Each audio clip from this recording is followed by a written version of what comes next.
That's going to be on the next one as well. So let me get that one opened up for us.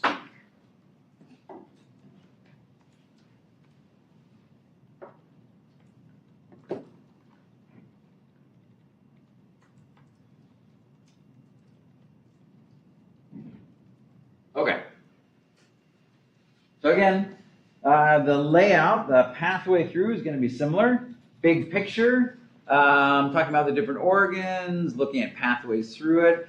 We'll talk about the coordination of the system, neural control, hormonal control, local control, and then we'll get down to the nitty gritty, right? There are going to be some sort of microscopic cells and things like that that are doing our job that we ascribe to the organ itself, whether it be the kidney or something like that, right?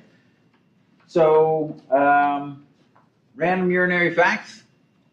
What we find is that inside of the kidneys, even though they look really solid, right? They look, if you've ever seen them, sometimes you can see them in the meat department or something like that. They look really solid. In fact, they are made up of all kinds of small tubes. So if you dissect them, and you'll see them in the microscope, you will find that they are filled with all kinds of tubes. And it's two types of tubes. Number one, lots of blood vessels, tons of blood vessels, because one of the main roles of the kidneys are to help to maintain blood volume and blood concentration.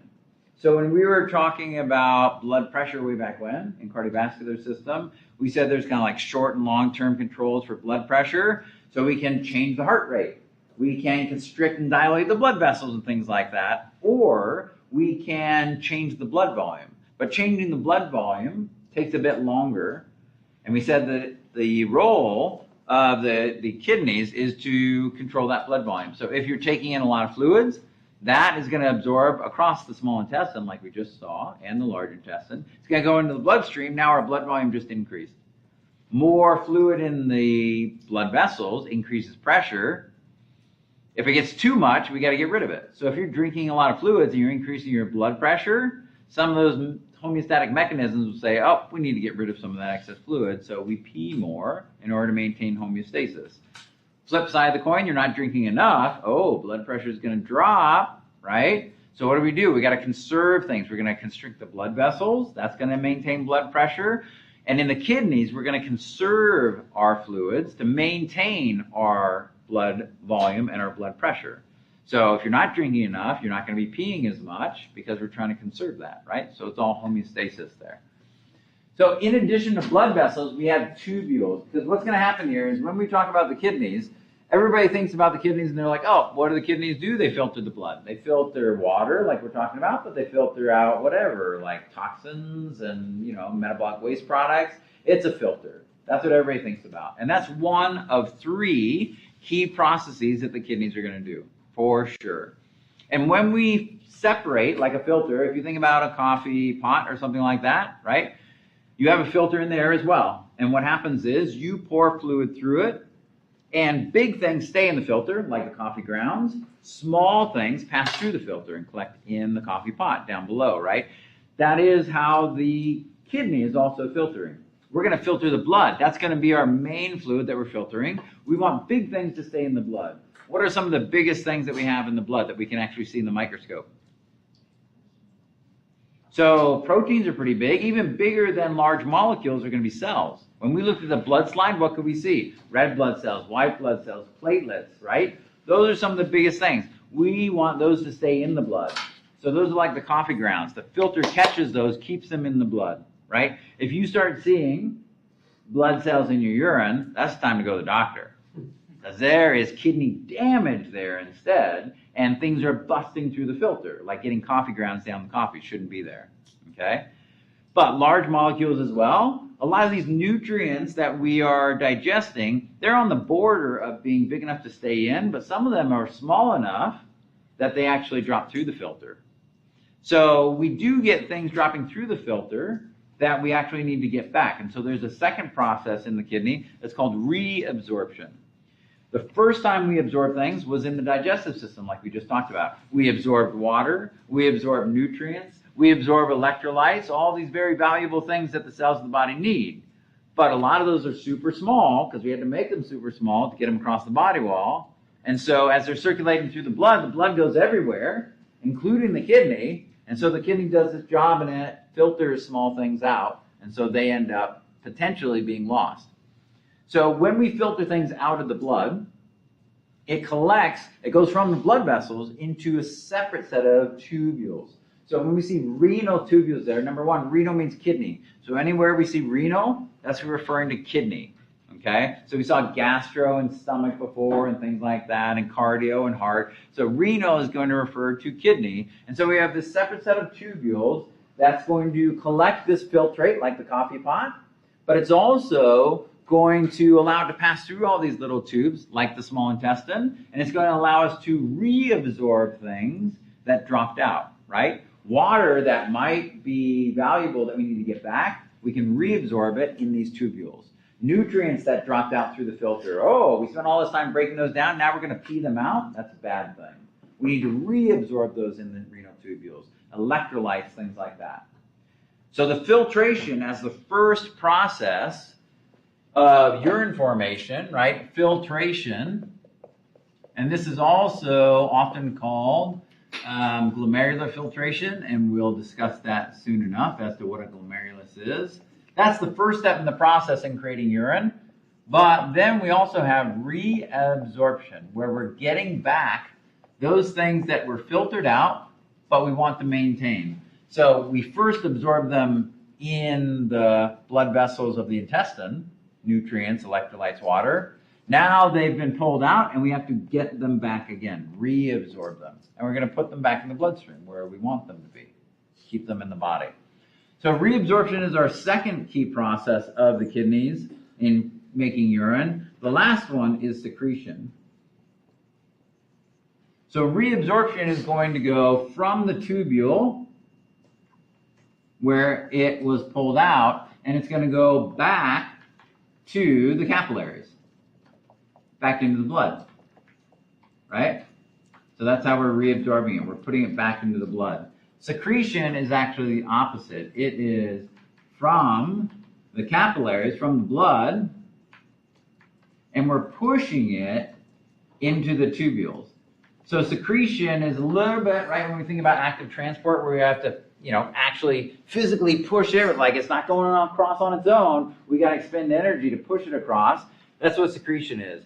So if there are extra things that either couldn't be filtered out, but we want to get them out of the body, right, like waste products or something like that, or there are things that we maybe filtered out, but we want to get rid of more of them, like hydrogen ions or something like that to maintain pH, we can secrete them. We can use active transport to push them into the filtrate, push them into the urine, and now we've gotten them out of the body as well. Okay? Okay. So, in fact, what we've done there is we've introduced our three key processes for the urinary system. But we were relating that to those tubules because we said in that random fact that all the renal kidney tubules laid end to end are 60 meters. So 60 meters is like 180 feet. A kidney is like the size of your fist maybe, right? So somehow in each one of two kidneys, you've got like 180 feet of these tubules. So really small tubules that are allowing us to do this process of reabsorption and secretion. It's like a mini small intestine inside of the kidney, where we're doing this, again, kind of reabsorption and things like that, just like we did in the intestine. So we need a lot of surface area for that to occur, okay? Okay, so that was our first fact. Second fact had to do with the color of the urine. So remember, we've talked about bile, and we've talked about bile salts. There's also biopigments. So the breakdown of old red blood cells occurs in the liver. Some of those components get put into the bile, right, because we're secreting things out of the liver. Let's put that in there as well. And so as that goes down, some of that will get absorbed across the body wall. And so we'll also filter that out of the blood to get rid of it out of the body.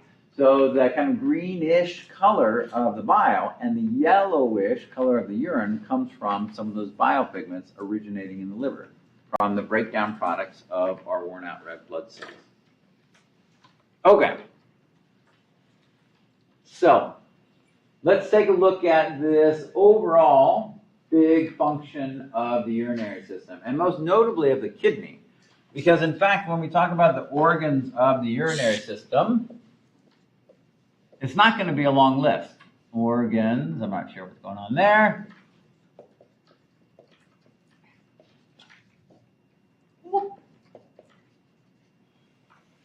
So we've got the kidneys. Oh man, kidneys, yeah. What else do we have? What do you know? Bladder. Yep, bladder is going to be another one. Our urinary bladder. And then between the kidneys and the bladder, there are some tubes. So these are ureters. So we have to drain the kidneys, take it down to the bladder where we can hold it temporarily, and then draining the bladder is going to be a single tube, also starts with a U. Urethra. Yeah, urethra. Okay? So there you go. Those are the organs of the urinary system. Again, not very complex, and some of them double up, right? We have 2 kidneys, we have 2 ureters, 1 urethra, 1 bladder. That's it. Now, when we look at these, of those organs, the kidneys are going to be most important. The kidneys are actually going to be making the urine, doing that filtering, that reabsorption, that secreting. Those 3 functions that we list over there, those key processes, are all going to be occurring in the kidneys. Once the kidneys have done their job and they've made their urine, they are just releasing it through the ureters down to the bladder for storage, and then when it's convenient, the bladder will drain it outside of the body via the urethra. Okay? These 3 organs here aren't anything but transport and temporary holding. That's it. No processing, no secreting, no reabsorbing, no anything. It's just basically move from one place to another and hold on to it until it's a time to let it go. Okay? So when we're talking about these organs, as we're going through it, we're going to spend a long time with the kidneys because they're doing the bulk of the work of the urinary system in modifying blood volume and blood concentration. These ones we'll talk about a little bit in terms of their anatomy, but they don't do a lot. It's kind of like when we're talking about the digestive system, when we address the pharynx and the esophagus, it's like, okay, it's a tube, it's a muscular tube, takes it from here to there. That's all it does, okay? And that's what these do as well. Okay. So what we find is that the kidneys then are doing the work, and they are filtering 200 liters of blood daily. Oh, that's a big number, right? How many liters of blood do we have? Like about 5. So how does that math work out, right? We have 5 liters of blood, 200 liters are filtered per day, right? So if we divide 200 by 5, that's like 40. 40 times our blood volume is somehow getting filtered every day. The only way that we're not like a dried out husk, like a mummy or something like that, is due to these other processes that we see here. Filtration is just, like you said, size selective. It's like the coffee pot. Whatever's big stays in, whatever small drops through. One of the small things dropping through all the time is water. And we've got to reabsorb that water. We've got to get it back in order to maintain our blood volume and blood pressure and things like that. So we are flushing things out, but we need to get a lot of things back. So we're getting rid of toxins, metabolic waste products, excess ions, excess fluid as necessary by doing that filtration. We're regulating the volume and the composition of the blood, and we're maintaining that balance in water as well as electrolytes and even our pH, right? So the kidneys are involved in a lot of that there. And technically you could say it's involved in terms of balance of our nutrients as well. Because like we said, some of these nutrients, amino acids, glucose, things like that are so small, they drop through the filter and we would lose them and not be able to get them if we didn't reabsorb. All right, so there are some other functions for the kidneys too, right? Kidney, renal, same. Gluconeogenesis, the liver and the kidney do that. What this is, right? Gluco, that's glucose. Neo, that's new. Genesis, that's like to be born, to create. They can convert some other molecules, like for instance fatty acids. They can convert it over to glucose instead. So they can actually create glucose as necessary by converting other stored things like stored fat and things like that. Okay? So they can do some gluconeogenesis. They also produce this chemical messenger. This is called renin. Renin is important in terms of what we call the RAS mechanism, which is how we regulate sodium and fluid levels in the body. Because the kidneys have a good idea about what's going on with the blood because they're looking at it all the time, right? It's like a sewage treatment plant. They're looking at it to see, okay, how much is coming in? Is it really, really laden with a lot of stuff? Or is it not too bad? Do we need to make adjustments? And so it will feed back to other organs by using these chemical messengers. So renin is one, erythropoietin is another one, right? So erythropoietin is involved in erythropoiesis, right? That's EPO. It comes from the kidneys because, again, the kidneys have a good idea about what the blood composition is at any particular time. And so if it looks like the red blood cell concentration and the oxygen carrying capacity is getting low, we'll release that. That'll go back to the bones and tell us to produce more red blood cells.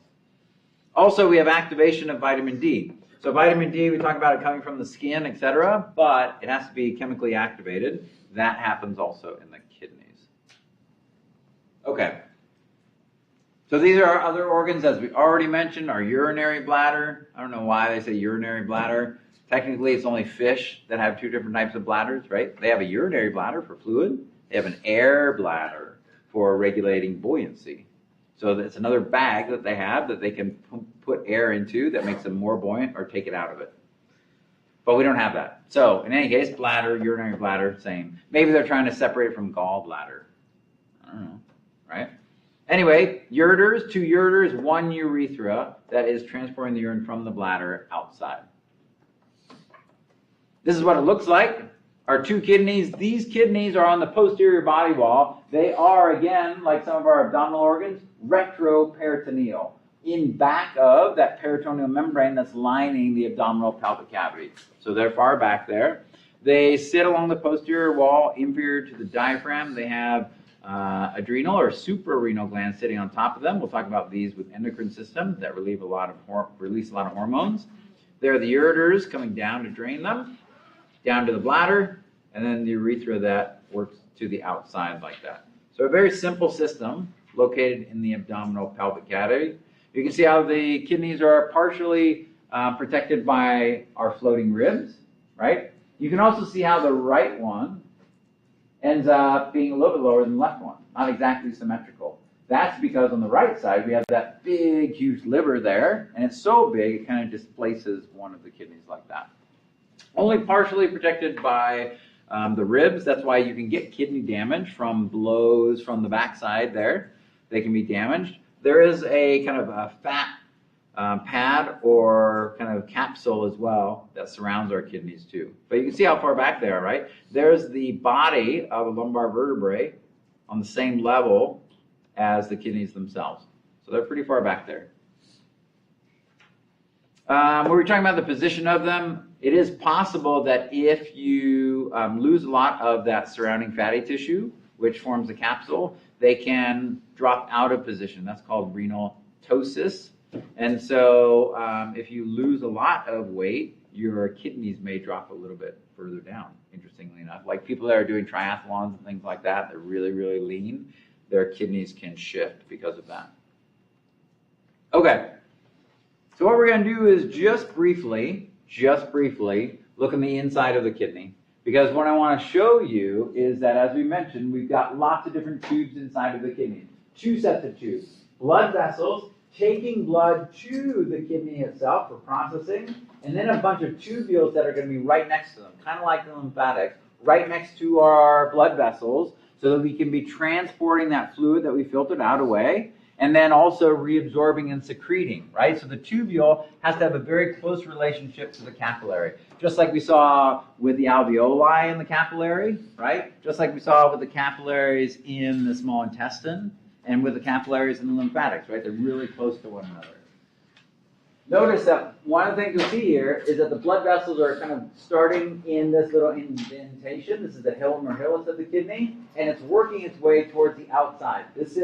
The inner layer is called the medulla. The outer layer out here is called the cortex. So you can see how they're branching and branching to reach the cortex. The reason I highlight that is that in the cortex of the kidney, in the superficial area of the kidney, That's where all the magic is going to happen.